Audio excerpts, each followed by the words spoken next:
अभी आने वाले थोड़े दिनों के लिए ना ऐसी जगह घूमने मत जाओ जहाँ बहुत ज़्यादा जल हो। थोड़ा दूरी बनाकर अभी रखो। तो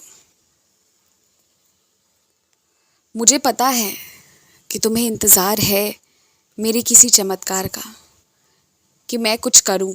लेकिन तुमने जो मुझे कह दिया है, जो जिम्मेदारी दे दी है, उसे थोड़ी देर के लिए भूल जाओ। तुम जैसे भूलोगे तुम्हारा काम वैसे शुरू होगा। पकड़ कर मत रखो अपने मन में। मेरी चालीसा का रोज़ पढ़ तो रहे हो ना, उसका रोज़ पाठ होना चाहिए तुम्हारे घर पर। ध्यान रखना इस बात का। तुम्हारे आस पड़ोस में जो नए लोग आएंगे ना, शुरू शुरू में बस थोड़ा सा ध्यान रखना, थोड़ी सी जानकारी होनी चाहिए आसपास कौन रहता है, मगर ज़्यादा मतलब मत रखना। तब तक मत रखना जब तक कि मैं तुम्हें आगे आदेश ना कर दूं। और इस वक्त व्यस्तता इतनी ज़्यादा है कि मुझे नहीं लगता कि तुम्हें और नई चीज़ों को सीखने के लिए नए नए जगह पर जाना चाहिए। इस वक्त जो जितना कर रहे हो ना, उसी को अच्छे से करो। एक बार ये पूरा हो जाए, फिर बाद बाकी चीज़ों को करना ही जाना, सीखने जाना।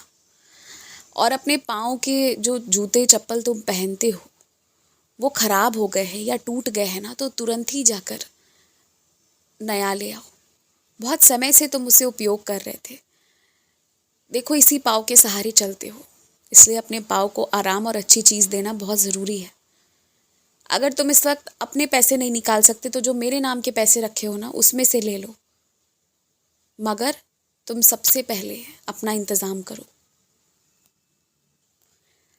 शिव जी के मंदिर जाया करो, जब मौका मिले तो जाया करो। और जब जाओ तो जल अर्पित किया करो, वो किए बिना वापस मत आया करो। कुछ लोगों को ईर्ष्या तुम्हारे भक्ति से नहीं होती है।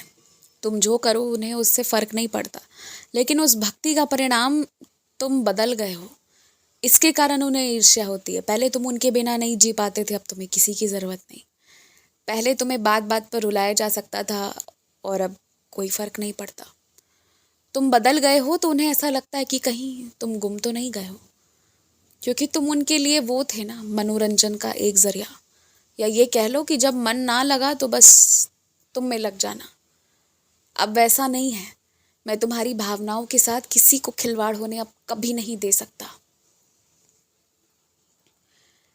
तुम्हें मेरी सेवा करनी है ना, तो याद रखो मुझे सबसे ज़्यादा प्रिय क्या है? अन्नदान। तो खिलाओ, जो भूखा मिले उसको खिलाओ, जो खिला सको वो खिलाओ। लेकिन शर्त है यहाँ पर, बिना उम्मीद के खिलाओ। वहाँ से कुछ वापस नहीं मिलने वाला, ये सोच कर खिलाओ। बाकी फिर मैं संभाल लूँगा।